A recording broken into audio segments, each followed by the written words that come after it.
Welcome to the deep dive. Today, we're really focusing in on autonomous vehicles, specifically Waymo. Right. You, our listener, sent over this incredibly detailed research report, and our mission today really is to pull out the key stuff. Yeah, unpack it a bit. Exactly. Yeah. Understand where Waymo stands now, what's new with their tech, and, what the future might look like for them. And it's a great mix of sources in there, isn't it?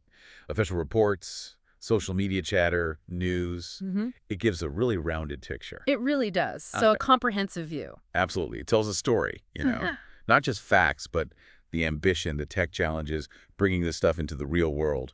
Okay, so maybe let's start right at the beginning. Waymo feels like it's been around for a while in this space. It has, relatively speaking. It actually started way back in 2009. Oh, that far back. Yeah, as Google's self-driving car project. Pretty cutting-edge thinking for the time. Right. Then, fast forward to 2016, it spun off into its own company under Alphabet. Oh, okay. So it became its own entity. Exactly. Which was a big signal, right? That this wasn't just R&D anymore. They were serious about commercial deployment, Yeah. about scaling it up. And what's the big picture goal? What are they fundamentally trying to, achieve? Well, the report lays it out pretty clearly. Two main things, really. Yeah? Making transportation much, much safer Okay. Safety first. and making it more accessible for everyone. And they plan to do that with fully autonomous vehicles. For passengers. For passengers, yeah, the robotaxi service, but also for goods. They've got a logistics side, too. Right, the trucking division. Yeah. So impacting both people and freight. Exactly. That dual focus is pretty key to their strategy. So let's get into the tech then. How does a Waymo car actually see and drive itself? What's under the hood, so to speak? Okay, yeah, this is where it gets really interesting. They've built this incredibly sophisticated sensor suite. It's not just one thing, Multiple layers. multiple layers. Think of it like giving the car super senses. They have LiDAR, which uses lasers. Right, the spinning thing on top sometimes. Well, integrated now, but yeah, it creates this detailed 3D map, seeing out to like 300 meters. Wow. Then there's radar, which is great for velocity, distance, especially when the weather's bad, Okay. plus a whole bunch of cameras, 13, the report says. 13 cameras. Yeah, for rich visual detail. And even external microphones. Microphones, what for? Picking up, sounds like emergency sirens, things like that. Huh. Another layer of awareness. It's this multi-sensor fusion Hmm. that's core to how they perceive the world. That is an incredible amount of information coming in. How does the car actually process all of that fast enough? Yeah, that's the challenge, right? And that's where AI and machine learning come in big time. The report highlights something called VectorNet. VectorNet. Yeah, it's basically a way for the car to predict what other things on the road are going to do next. Pedestrians, cyclists, other cars. So it's not just seeing, it's predicting. Exactly. It's trying to understand the relationships between things and how they'll change. Like if a car slows near a crosswalk, VectorNet helps predict the pedestrian might step out. Yeah. It allows for much smoother, more, well, human-like driving in complex situations. That sounds incredibly complex to train. It is. And that's where simulation comes in. They use something called CarCraft. Think of it as a massive video game, but for training AI. Okay. They've run billions of miles virtually, over 25,000 virtual cars interacting, learning from endless scenarios. The scale is just enormous. Billions with a B. Wow. Okay, so all this sensory input, the AI predictions, that all feeds into the Waymo driver system. Precisely. The Waymo driver is the brain, essentially. It takes all the Yeah. input, uses the AI for perception and prediction, and then figures out the safest, best path forward. It's making those driving decisions constantly. And it needs serious computing power for that, I assume. Absolutely. And they actually developed their own custom chips for this TPU's tensor processing unit. Google Tech, right. Yeah, designed specifically to handle the massive AI calculations needed for autonomous driving, really efficiently and in real time. The tech is clearly advanced. What about the actual cars they use? Has that changed much? Yeah, definitely an evolution there. Right now, you'll mostly see their 5th-gen system, which is built on the Jaguar I-Pace electric SUV. Okay, that pace. But they're already moving towards their 6th generation that's going to use Zeekr 0001 minivans. Zeekr, a different manufacturer. Right. And the big goals there seem to be cost reduction and making it easier to scale up production. Making it cheaper to build, which hints at maybe cheaper rides eventually. That seems to be a long-term play, yeah. Scalability and cost efficiency are huge for wider adoption. Makes sense. Now, the big question always is safety. How safe are these things compared to, well, us humans? The data in the report is pretty striking, actually. They cite an 81% reduction in crashes that cause injuries compared to human drivers. 81%. That's No, significant. it really is. And that's based on their analysis of over 55 million miles of real-world autonomous driving. It really points towards a future where, human error, which causes so many accidents, could be drastically reduced. What tech enables that specifically? Things like their super accurate real-time object detection, sophisticated algorithms that predict lane changes and paths. So it's all built around avoiding collisions. Okay, that sounds very positive.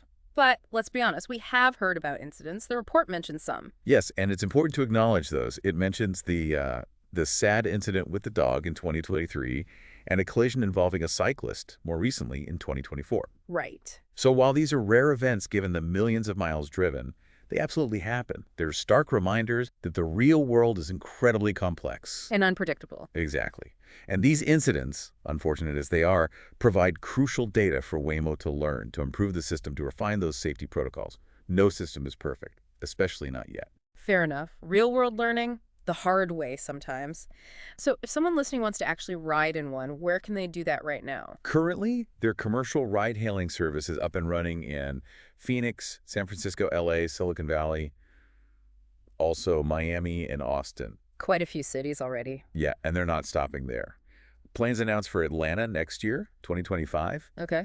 and Tokyo, that's a big one, through a partnership with Nihon Katsu, and Washington, D.C. in 2026. Wow, Tokyo and DC. That shows some serious expansion ambition. Definitely a clear growth path. What about the scale right now? How many cars are on the road? How many rides are happening? The numbers are pretty impressive. The fleet size is over 1,500 vehicles currently operating. 1,500 AVs. And in terms of actual usage, they're doing over 250,000 paid rides every week. 250,000 rides a week. Yeah. And collectively, those cars are driving over 1 million autonomous miles per week. 1 million miles a week. That's serious real-world operation. It really shows the scale they've already achieved in those launch cities. And didn't you mention earlier it's not just about passengers, there's a trucking side? That's right, Waymo Via. That's their trucking division. They've got 48 Class 8 trucks running autonomously now. Big rigs. Where are they operating? Been leading the Texas-Arizona corridor right now, focusing on freight transport. So yeah, applying the tech beyond just robotaxis. Interesting. Okay, so back to the robotaxis. If you're in, say, Phoenix, how does the price compare?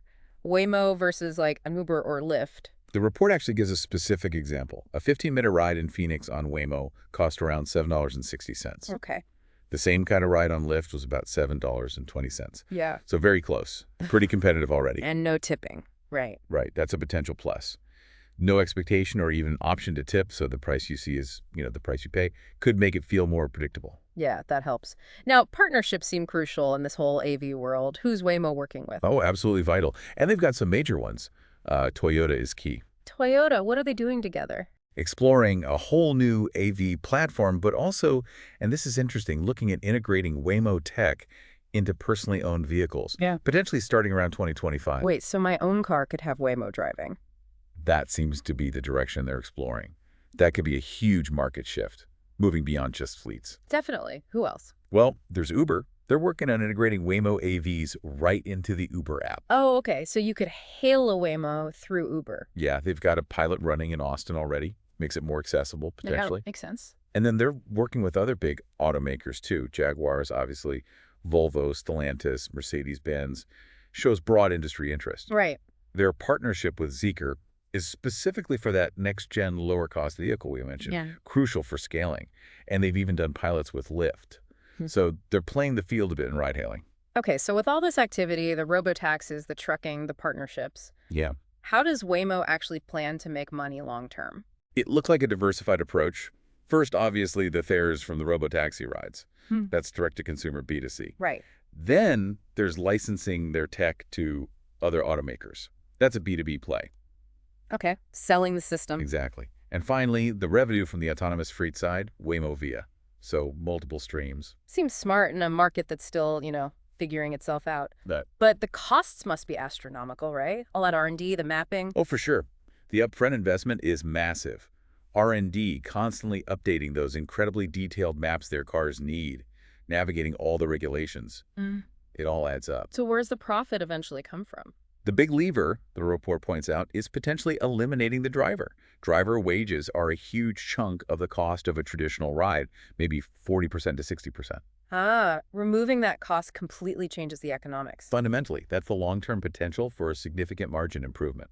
And investors seem to believe in that potential, given the funding numbers. It certainly looks that way. Yeah. The report mentions they've raised over $11 billion total. 11 billion. Yeah, including a massive $5.6 billion chunk just in 2024. That's serious investor confidence in their tech and their strategy. Okay, but they're not alone out there. Who are the main competitors trying to do similar thing? Right, it's a competitive field. Tesla is obviously a big name. Though a very different approach, right? Vision only. Exactly. Cameras and AI, no LiDAR, a fundamentally different tech stack aiming for autonomy. Then there's Cruise, GM's company. They had some setbacks recently, didn't they? Yeah, they paused operations after some safety issues. Highlights just how hard this is to deploy safely at scale. True. Anyone else? Aurora is another player, but they seem more focused on the trucking side, freight, rather than robotaxis right now. Okay, different focus. And Zoox, which is owned by Amazon, they're building their own custom vehicle, but they're in more limited testing phases still. So, compared to these others, what makes Waymo stand out? What are their supposed advantages? Based on the report, it seems to be their lead in accumulated safety data from all those real-world miles. The sheer amount of driving experience. Exactly. Plus their transparency, how they report data, and just the current scale of their commercial operations, more cities, more miles than most. And the sensor suite itself. Yeah, that comprehensive LiDAR radar camera setup is a key differentiator against, say, a Tesla's minimalist approach or Aurora's freight focus. It's a core strategic choice. Makes sense.